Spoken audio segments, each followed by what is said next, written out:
Good morning మిత్రులందరికీ నమస్కారం. తెలంగాణ రాష్ట్ర ముఖ్యమంత్రి రేవంత్ రెడ్డి గారు అధికారాన్ని చేపట్టినటువంటి 2.5 సంవత్సరాల తర్వాత మొదటిసారిగా ఈ చేయూత పెన్షన్ల పైన నోరు విప్పడం అనేది జరిగింది, మాట్లాడడం అనేది జరిగింది. మొదటిసారిగా ఈ పెన్షన్ల పైన రివ్యూను అధికారులతో నిర్వహించడం అనేది జరిగింది. ఈ రివ్యూ నిర్వహించిన తర్వాత ఈ పెన్షన్ల పైన కొన్ని కీలకమైనటువంటి ఆదేశాలను అధికారులకు ఆయన జారీ చేయడం అనేది జరిగింది. ముఖ్యమంత్రి రేవంత్ రెడ్డి గారు ఈ పెన్షన్ల పైన ఎలాంటి ఆదేశాలు అధికారులకు జారీ చేశారు అన్న వివరాలను ఈ వీడియో ద్వారా ఉన్నట్టుగా మీకు అందజేయడం అనేది జరుగుతుంది. ఈ ఆసరా పెన్షన్లకు సంబంధించి ఎలాంటి లేటెస్ట్ అప్డేట్ వచ్చినా గానీ ఆ వివరాలను ఉన్నట్టుగా అంతర్నేత్ర ఛానల్ మీకు తెలియజేయడం అనేది జరుగుతుంది. ఈ సమాచారం మీ మొబైల్లో రావాలి అంటే, మీకు తెలియాలి అంటే తప్పకుండా అంతర్నేత్ర ఛానల్ ను సబ్స్క్రైబ్ చేసుకుని చూడండి. ఇక వివరాల్లోకి వెళ్ళినట్లయితే, నిన్న ముఖ్యమంత్రి రేవంత్ రెడ్డి గారు గ్రామీణాభివృద్ధి శాఖ పైన రివ్యూను నిర్వహించడం అనేది జరిగింది. ఈ గ్రామీణాభివృద్ధి శాఖకు సంబంధించినటువంటి మంత్రి సీతక్క గారు, ఉన్నతాధికారులు దీంట్లో పాల్గొనడం అనేది జరిగింది. ఈ సందర్భంగా ఉన్నతాధికారులకు ఆయన కొన్ని స్పష్టమైన ఆదేశాలు జారీ చేయడం అనేది జరిగింది.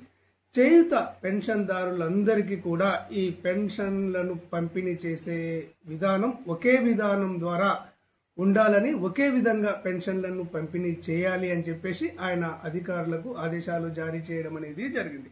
ఇక్కడ పోస్టల్ శాఖ ద్వారా పెన్షన్ల పంపిణీకి స్వస్తి పలకాలని, పెన్షన్ల పంపిణీని బంద్ పెట్టాలని, పెన్షన్దారుల అందరి పెన్షన్లను కూడా వారి యొక్క వ్యక్తిగత బ్యాంక్ అకౌంట్లలోనే వారి పెన్షన్లను జమ చేయాలి అని చెప్పేసి ఆయన అధికారులకు ఆదేశాలు జారీ చేయడం అనేది జరిగింది. ఇది ముఖ్యమైన అప్డేట్ అని చెప్పవచ్చు. ఇప్పటి వరకు 85% మందికి పోస్టల్ శాఖ ద్వారానే ఈ పెన్షన్లను పంపిణీ చేయడం అనేది జరుగుతుంది. ఇప్పుడు అందరికీ కూడా ఈ పెన్షన్లను వారి వారి బ్యాంక్ అకౌంట్లలో జమ చేయడం అనేది జరుగుతుంది. ఇక తర్వాత ఈ పెన్షన్దారుల వివరాలన్నీ కూడా ఓటర్ ఐడి కార్డు మరియు ఆధార్ ఐడి కార్డు సిపెక్ డేటా ఆధారంగా క్రమబద్ధీకరించి పూర్తిగా స్ట్రీమ్ లైన్ చేయాలని కూడా ఆయన ఉన్నతాధికారులకు ఆదేశాలు జారీ చేయడం అనేది జరిగింది. దీని ద్వారా పెన్షన్దారుల యొక్క వివరాలన్నీ కూడా 360 ర్యాండమైజేషన్ లో ఎంక్వైరీ జరిగి అర్హులైనటువంటి వారికే పెన్షన్లు అందే అవకాశం ఉంది అని చెప్పేసి ముఖ్యమంత్రి గారు అధికారులకు సూచించడం అనేది జరిగింది. ఈ పెన్షన్ల పంపిణీతో పాటు కొత్త పెన్షన్ల మంజూరీ పైన కూడా ఆయన అధికారులకు కొన్ని ఆదేశాలు జారీ చేయడం అనేది జరిగింది. ఈ కొత్త పెన్షన్ల మంజూరీలో ఎంపిక ప్రక్రియలో ఒంటరి మహిళలకే ప్రథమ ప్రాధాన్యతను ఇచ్చి సెలెక్ట్ చేయాలి అని చెప్పేసి ఆయన అధికారులకు ఆదేశాలు జారీ చేయడం అనేది జరిగింది. అంతర్నేత్ర ఛానల్ దీనిని ఇంత ముందు కూడా మీకు తెలియజేయడం అనేది జరిగింది. ఇక్కడ ఒంటరి మహిళలు అంటే భర్త చనిపోయి ఒంటరిగా జీవిస్తున్నటువంటి మహిళలు మరియు భర్త నుంచి విడివడి ఒంటరిగా జీవిస్తున్నటువంటి మహిళలకు ప్రథమ ప్రాధాన్యతను ఇచ్చి కొత్త పెన్షన్లకు సెలెక్ట్ చేయాలి అని చెప్పేసి ఆయన ఉద్దేశం.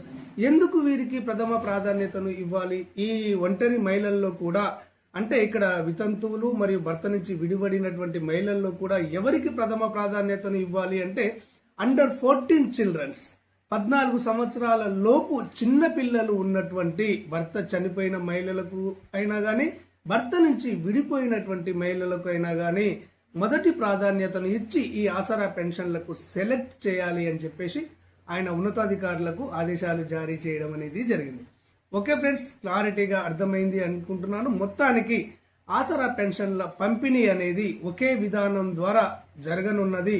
పోస్టల్ శాఖ ద్వారా పంపిణీ చేసే విధానానికి స్వస్తి చెప్పి అందరి పెన్షన్లను వారి వారి బ్యాంక్ అకౌంట్లలో జమ చేయడం అనేది జరుగుతుంది. ఈ ఆసరా పెన్షన్ దారుల యొక్క వివరాలన్నీ కూడా ఓటర్ ఐడి తోటి, ఆధార్ ఐడి తోటి, సిపెక్ డేటా తోటి అనుసంధానం చేసి స్ట్రీమ్ లైన్ చేయడం అనేది జరుగుతుంది. కొత్త పెన్షన్లలో ఇక్కడ ఒంటరి మహిళలకు ప్రథమ ప్రాధాన్యతను ఇచ్చి సెలెక్ట్ చేయడం అనేది జరుగుతుంది. ఈ పెన్షన్లకు సంబంధించి వన్స్ అగైన్ మీకు రిపీట్ చేస్తున్నాను, ప్రభుత్వం నుంచి ఎలాంటి అప్డేట్ వచ్చినా కానీ అప్డేట్ వివరాలను అంతర్నేత్ర ఛానల్ ఉన్నది ఉన్నట్టుగా మీకు తెలియజేయడం అనేది జరుగుతుంది.